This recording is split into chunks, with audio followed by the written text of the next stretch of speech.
જય શ્રી કૃષ્ણ વિદ્યાર્થી મિત્રો, ચલો આજે આપણે સ્વાધ્યાય 10 10મો અને 100મો ભાગમાં આપણે આગળ વધીએ. તો અહીંયા રૂપાંતર કરવાના છે. જો આપણે સ્ટેપમાં હતા તો અહીંયા પૈસામાં રૂપાંતર કરવાનું છે. તમને રૂપિયા આપેલા છે એટલે આપણે રૂપિયા અને પૈસાનો જે એકમ છે આપણે એને યાદ કરવાનો છે કે કેટલા પૈસા હોય અને કેટલા રૂપિયા હોય તો શું થાય. એ રીતે કે 100 પૈસા હોય ત્યારે 1 રૂપિયો થાય. એટલે કે અહીંયા તમને રૂપિયા આપેલા છે એટલે આપણે રૂપિયાનું કરવાનું છે કે 1 રૂપિયો બરાબર 100 પૈસા થાય છે. તો અહીંયા રૂપિયા આપેલા છે એટલે આપણે અહીંયા રૂપિયા લખીશું. અને આપણે પ્રશ્નમાં શું પૂછેલું છે તો કે પૈસા પૂછેલા છે, બરોબર? એટલે આપણે અહીંયા પૈસા લખીશું. હવે તમારે 1 રૂપિયો બરાબર પૈસા કેટલા થાય એ આપણને ખ્યાલ છે કે 1 રૂપિયો બરાબર 100 પૈસા થાય છે. પ્રશ્નમાં આપણને 5 પૂછેલા છે કે 5 રૂપિયા એ કેટલા પૈસા થશે? ક્વેશ્ચન માર્ક ચોકડી ગુણાકાર. બાકીનો સ્ટેપ જે સેમ છે એ આપણે આગળના વિડિયોમાં જે શીખ્યા કે મીટર સેન્ટીમીટરના સેમી અને મિલીમીટરના, બરોબર? એ જ રીતે કરે જવાનું છે. હવે અહીંયા આ બેનો શું કરવાનો છે તો કે 5 ગુણ્યા 100. અહીંયા 1 છે એ ભાગાકારમાં આપણે લખીશું નહીં, નહીતર અહીંયા કોઈ સંખ્યા હોય તો આપણે છેદમાં એટલે કે ભાગાકારમાં 1 આવે. પણ એક તટસ્થ સંખ્યા હોવાથી આપણે લખતા નથી. હવે તો કે 5 ગુણ્યા 100 એટલે કેટલા થશે તો કે 500. અને પૂછેલું શું છે તો કે પૈસા. એટલે આપણે અહીંયા શું લખીશું? જવાબમાં આન્સરમાં આપણે એકમ લખીશું પૈસા, બરોબર? બીજો દાખલો જોઈએ આપણે તો કે 15 રૂપિયા. રૂપિયા છે એટલે આપણે અહીંયા રૂપિયા લખીશું. પૈસા આપણને પૂછેલા છે. 1 રૂપિયો એટલે 100 પૈસા થશે. પ્રશ્નમાં આપણને 15 રૂપિયા એ કેટલા પૈસા થાય છે એ ક્વેશ્ચન માર્ક પૂછવાનો અને ચોકડી ગુણાકાર કરવાનો. એટલે કે અહીંયા આપણે કરીશું કે 15 ગુણ્યા 100 એટલે શું આવશે તો કે 15 ની પાછળ આપણે 2 શૂન્ય જ લગાવવાના રહે છે. એટલે કે પૈસા અને આન્સરમાં આપણે એકમ લખવો જરૂરી છે. એટલે અહીંયા આપણો જવાબ થઈ જાય. ત્રીજો દાખલો આપણે જોઈએ તો પાછો આપણને અહીંયા રૂપિયા, પૈસા, 1 રૂપિયો, 100 પૈસા કેટલા આપેલા છે? 30 એ કેટલા? ક્વેશ્ચન માર્ક ચોકડી ગુણાકાર. શું કરીશું? 30 ગુણ્યા 100 એટલે કે 30 ની પાછળ આપણે 2 શૂન્ય લગાવવાના એટલે કેટલા થાય તો કે 3000 પૈસા. ચોથો દાખલો જોઈએ. સેમ એ જ રીતે રૂપિયા, પૈસા, 1 રૂપિયો, 100 પૈસા કેટલા આપેલા છે? 65 કેટલા થશે? 65 એ કેટલા થશે? ચોકડી ગુણાકાર એટલે કે 65 ગુણ્યા આપણે 100 કરવાના છે અહીંયા. તો કે 65 ગુણ્યા 100 એટલે કે 65 ની પાછળ માત્ર 2 શૂન્ય એટલે કે 6500 પૈસા થશે. 6500 પૈસા એટલે કે 65 રૂપિયા થશે. ચલો દાખલા નંબર આપણે 6 જોઈએ કે રૂપિયામાં રૂપાંતર કરો. આગળનું હતું એનું બિલકુલ ઉલટાવેલું છે. અહીંયા પૈસા આપેલા છે એટલે આપણે શરૂઆતમાં શું લખીશું તો કે અહીંયા પૈસા. અને પ્રશ્નમાં શું પૂછેલું છે તો કે રૂપિયા. તો આપણે અહીંયા રૂપિયા આપણે જમણા હાથ ઉપર રૂપિયા લખીશું. હવે ખબર જ છે આપણને કે 100 પૈસા હોય ને ત્યારે 1 રૂપિયો થાય છે. આપણે પ્રશ્નમાં કેટલા પૂછેલા છે તો કે 400. 400 એ કેટલા પૈસા રૂપિયા થશે? 400 પૈસા એ કેટલા રૂપિયા થશે આપણને પ્રશ્ન પૂછેલો છે. હવે 400 ગુણ્યા 1 ગુણાકાર 1 હોય ત્યારે આપણે કરતા નથી એટલે શું કરશું તો કે 400 લખીશું અને અહીંયા ઉપર અંશમાં આપણે જે અહીંયા 100 આપેલા છે એને આપણે છેદમાં લખીશું. હવે શું કરવાનું તો આગળ આપણે શીખેલા છીએ કે શૂન્ય શૂન્યનો આપણે છેદ ઉડાડી દેવાનો. શું હોય માત્ર 4. પ્રશ્નમાં શું પૂછેલું છે તો કે રૂપિયા. એટલે અહીંયા જવાબમાં આપણે શું લખીશું? રૂપિયા. એટલે કે અહીંયા જવાબ આવી ગયો આપણે 4 રૂપિયા. 400 પૈસા એટલે 4 રૂપિયા થશે. બીજું આપણે કરીએ તો અહીંયા આપણે પૈસા આપેલા છે. પ્રશ્નમાં આપણને રૂપિયા પૂછેલા છે એટલે આપણે જમણા હાથ ઉપર રૂપિયા લખીશું.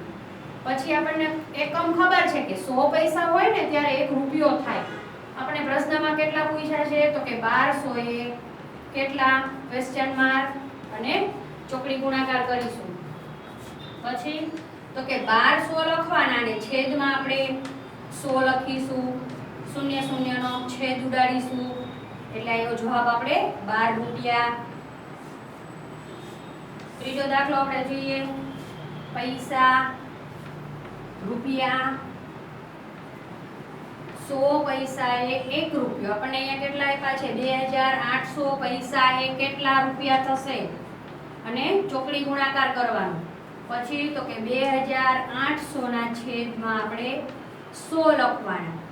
ત્યારબાદ 00 નો છેદ ઉડાડવાનો. શું આવ્યું? માત્ર 28 રૂપિયા.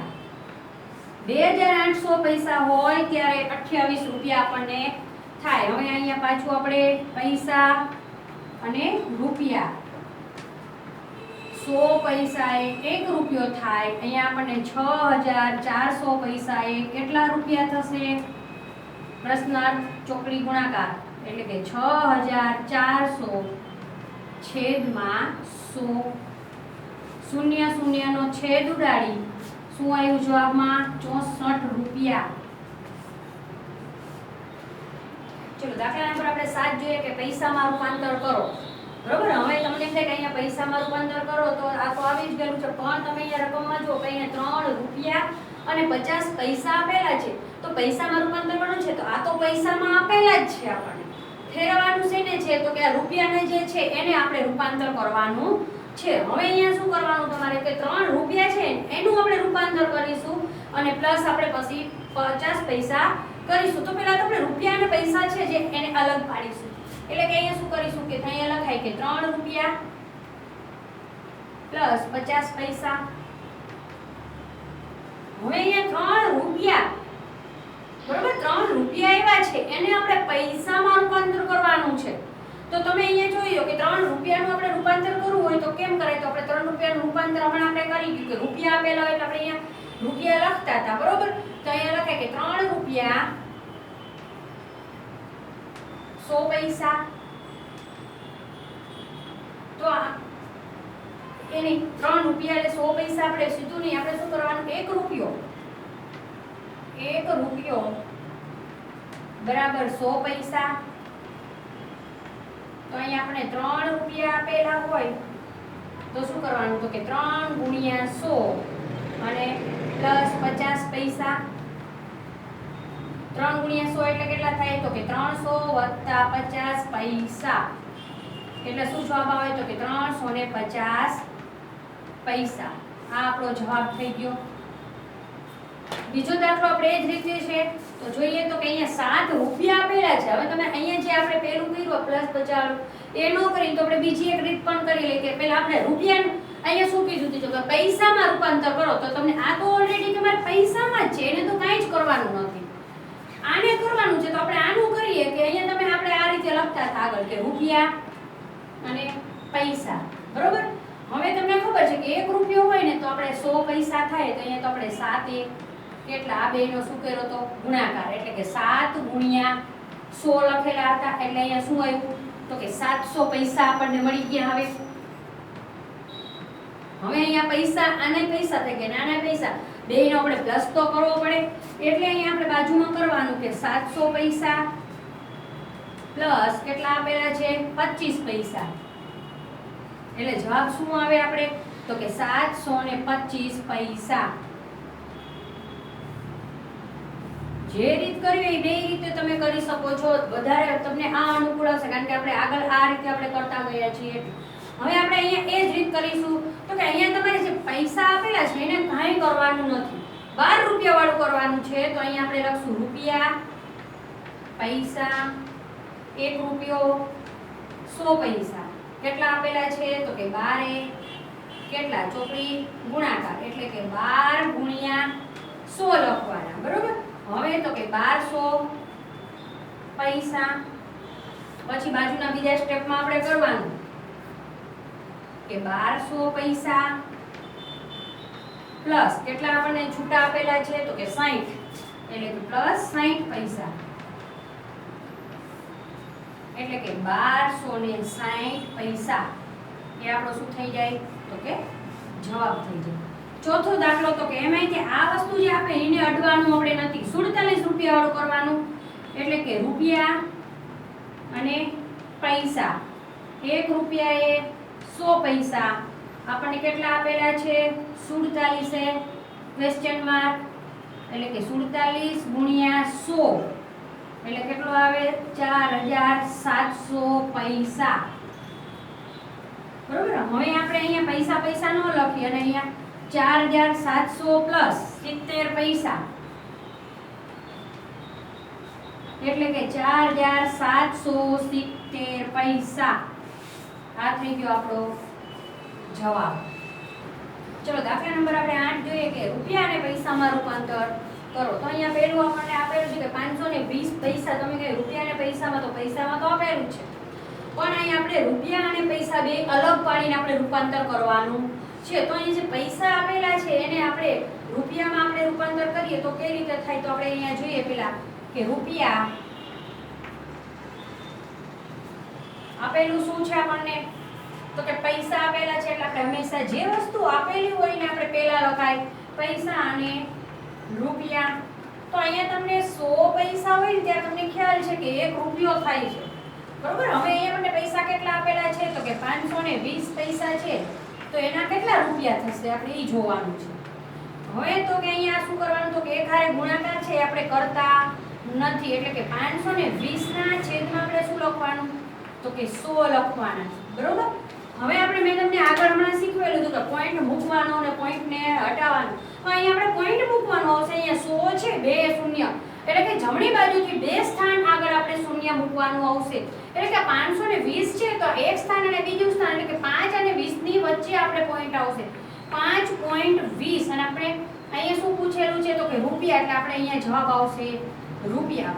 તો આ જવાબ આવ્યો. આપણને જવાબ શું પૂછ્યું છે? કે રૂપિયા અને પૈસામાં બે અલગ રૂપાંતર કરવાનું. હવે તમારે અહીંયા જે ખાસ શીખવાનું છે કે મેં તમને કીધું હતું કે પોઈન્ટની ડાબી બાજુ જે અંક આવે ને પૂર્ણાંક, એટલે કે મોટો અંક હોય. મોટો આમાં અંક કયો? તો કે રૂપિયા એ મોટા છે અને પૈસા છે એ નાના છે. કેમ? તો કે 1 રૂપિયો એક જ હોય ને ત્યારે આપણે 100 પૈસા થાય છે, બરોબર? 1 રૂપિયો હોય ત્યારે 100 પૈસા થાય છે આપણે, એટલે એ એકમ નાનો છે અને રૂપિયો છે એ આપણો મોટો છે. એટલે કે અહીંયા જે ડાબી બાજુ આપણને અંક આપેલો છે એને રૂપિયામાં દર્શાવાય છે.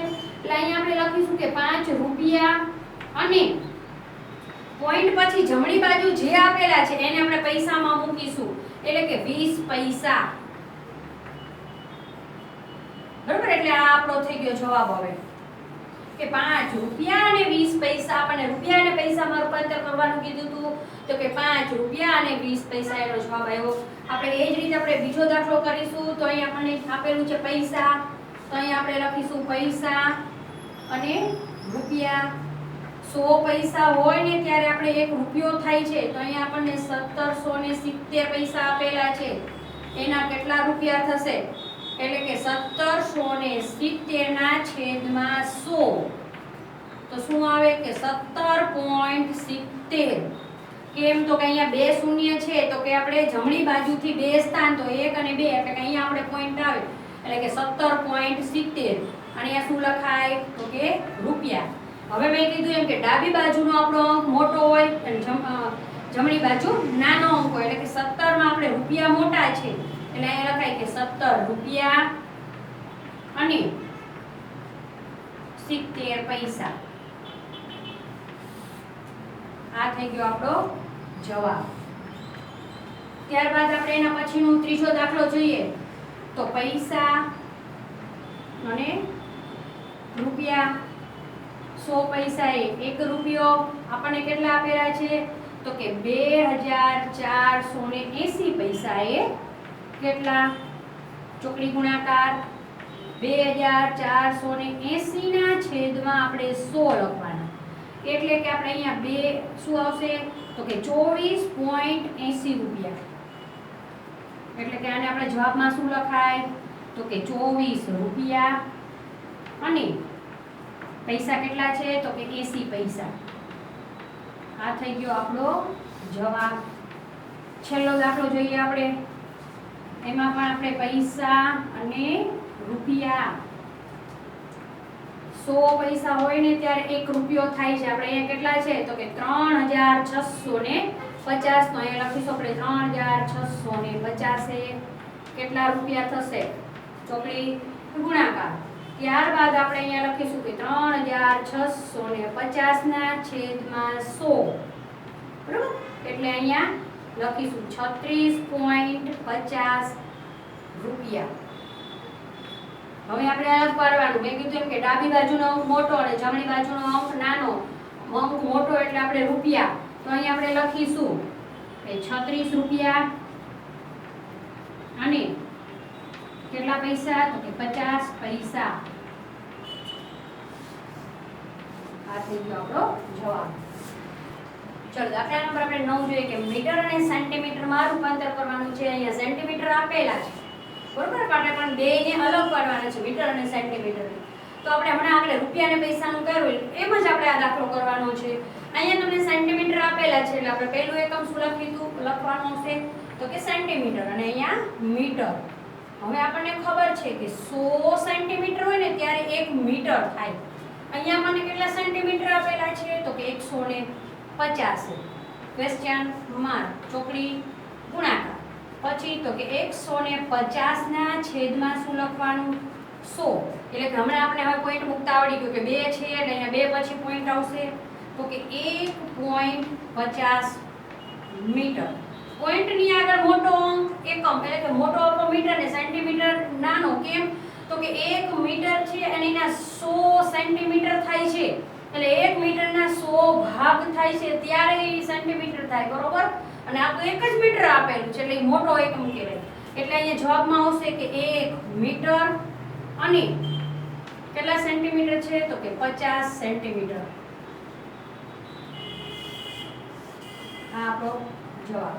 બીજો દાખલો એવી જ રીતે કરવાનો છે તો કે સેન્ટીમીટર મીટર 100 સેન્ટીમીટર 1 મીટર 270 કેટલા ક્વેશ્ચન માર્ક કરીશું આપણે એટલે કે 270 ના છેદમાં 100 એટલે કે 2.70 મીટર. અલગ પાડવાનું કે 2 મીટર અને 70 સેન્ટીમીટર. આ થઈ ગયો આપણો જવાબ. ત્રીજો દાખલો આપણે એવી જ રીતે તો કે સેન્ટીમીટર અને મીટર 100 સેન્ટીમીટર 1 મીટર 465 કેટલા થશે ચોકડી ગુણાકાર એટલે કે 465 ના છેદમાં 100 લખવાના એટલે કે 4.65 મીટર. હવે આપણો મોટો એકમ 4 એટલે કે 4 મીટર અને સેન્ટીમીટર કેટલા તો કે 65 સેન્ટીમીટર. આ થઈ ગયો આપણો જવાબ. છેલ્લો દાખલો આપણે જોઈએ તો કે સેન્ટીમીટર અને મીટર 100 સેન્ટીમીટર 1 મીટર તો કે 1234 કેટલા થશે ચોકડી ગુણાકાર એટલે કે 1234 છેદમાં શું લખવાનું 100. બે સ્થાન પછી આપણે પોઈન્ટ મૂકીએ એટલે કે 12.34 મીટર. જવાબમાં શું લખાય તો કે 12 મીટર અને 34 સેન્ટીમીટર. આ થઈ ગયો આપણો જવાબ. ચલો દાખલા નંબર આપણે 10 જોઈએ કે સેમી અને સેન્ટીમીટર અને મિલીમીટરમાં આપણે રૂપાંતર કરવાનું છે. હમણાં આપણે આગળ જોયું એમાં આપણે આપણી પોઈન્ટ વાળી સંખ્યાઓ પહેલા આવતી હતી અને પછી આપણે પોઈન્ટ વાળો એટલે આગળ પાછળનો કરીને અલગ કરવાનું. અહીંયા તો તમારે એકદમ સીધું જ છે, તમને પોઈન્ટ વાળી સંખ્યા જ આપેલી છે. આપણે રૂપિયા અને પૈસા મીટર અને સેન્ટીમીટરમાં આપણે શું હતું તેમાં તમને સેન્ટીમીટર એકલા જ આપેલા હતા અને એમાંથી આપણે મીટર અને સેન્ટીમીટરને અલગ કરવા માટે પહેલા પોઈન્ટ વાળી સંખ્યા મેળવી. પછી તમારે આગળ અને પાછળને તો સીધું અલગ જ કરવું. આમાં તો તમને આપેલી છે એટલે આપણે સીધું જ અલગ કરવાનું રહેશે. એટલે કે આપણે જે ડાબી બાજુ છે એ મોટો અંક તો તમને પહેલા તો સૌથી પહેલા આ બેમાં ખ્યાલ હોવો જોઈએ કે મોટો એકમ કયો છે.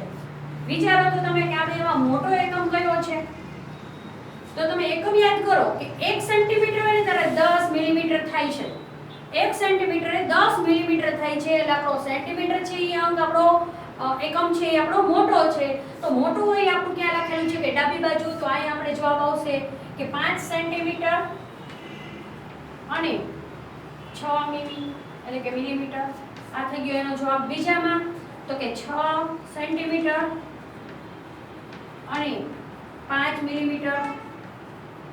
ત્રીજામાં તો કે 25 સેન્ટીમીટર અને 4 મિલીમીટર.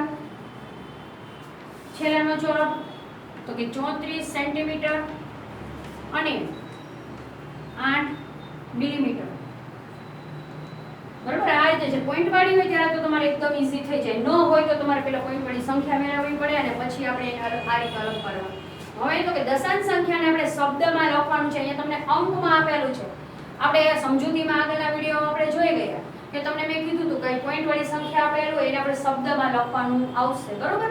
હવે અહીંયા તમે જુઓ કે અહીંયા આપણે આપેલું છે કે 0.5, તો અહીંયા તમે એ રીતે ન લખી શકો કે 0.5, પણ શું આપેલું છે કે અહીંયા કોઈ છે અહીંયા 0.5 આપેલા છે, એટલે કે અહીંયા જે તમારે પોઈન્ટ પછીની જે સંખ્યા આવે ને આપણે દશાંશ તરીકે ઓળખીએ છીએ. તો આને આપણે આ રીતે લખાય કે 5 દશાંશ. બીજું તો કે આને 9 દશાંશ. અહીંયા તો કે પૂર્ણાંક સંખ્યા આપેલી છે એટલે કે 1 પૂર્ણાંક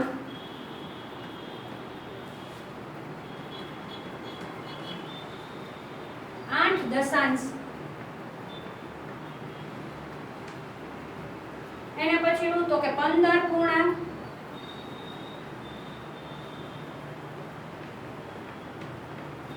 7 દશાંશ.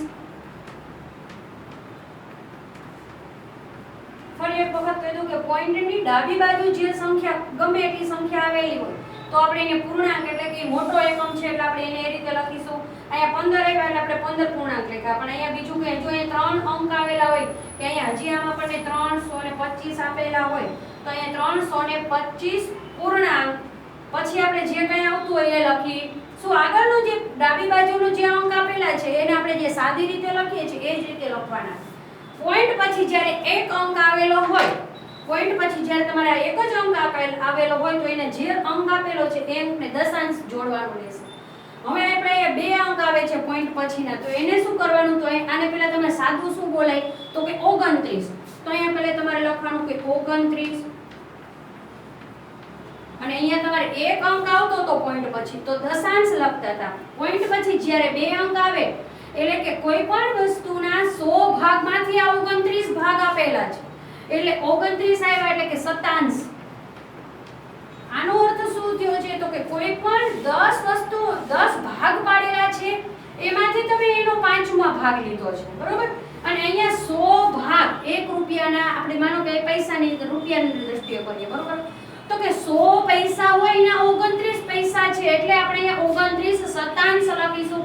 પોઈન્ટ પછી બે અંક આવે ત્યારે એને શતાંશ લખાય છે આપણે. હવે અહીંયા તો કે મેં હમણાં જ કીધું એમ કે આગળ પોઈન્ટની ડાબી બાજુ અંક આવે એને આપણે પૂર્ણાંક એટલે અહીંયા લખીશું 5 પૂર્ણાંક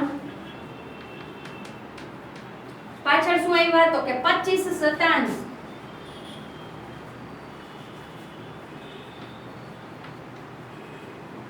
હવે અહીંયા 0.06 એટલે અહીંયા 6 શતાંશ ખાલી.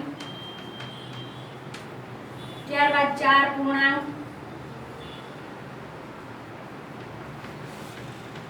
અને શું આવ્યું તો કે 3 શતાંશ. છેલ્લું તો શું છે તો કે 12 પૂર્ણાંક અને શું આપ્યું છે તો કે 8 જ 12.8 આપ્યું 12 પૂર્ણાંક 8 દશાંશ.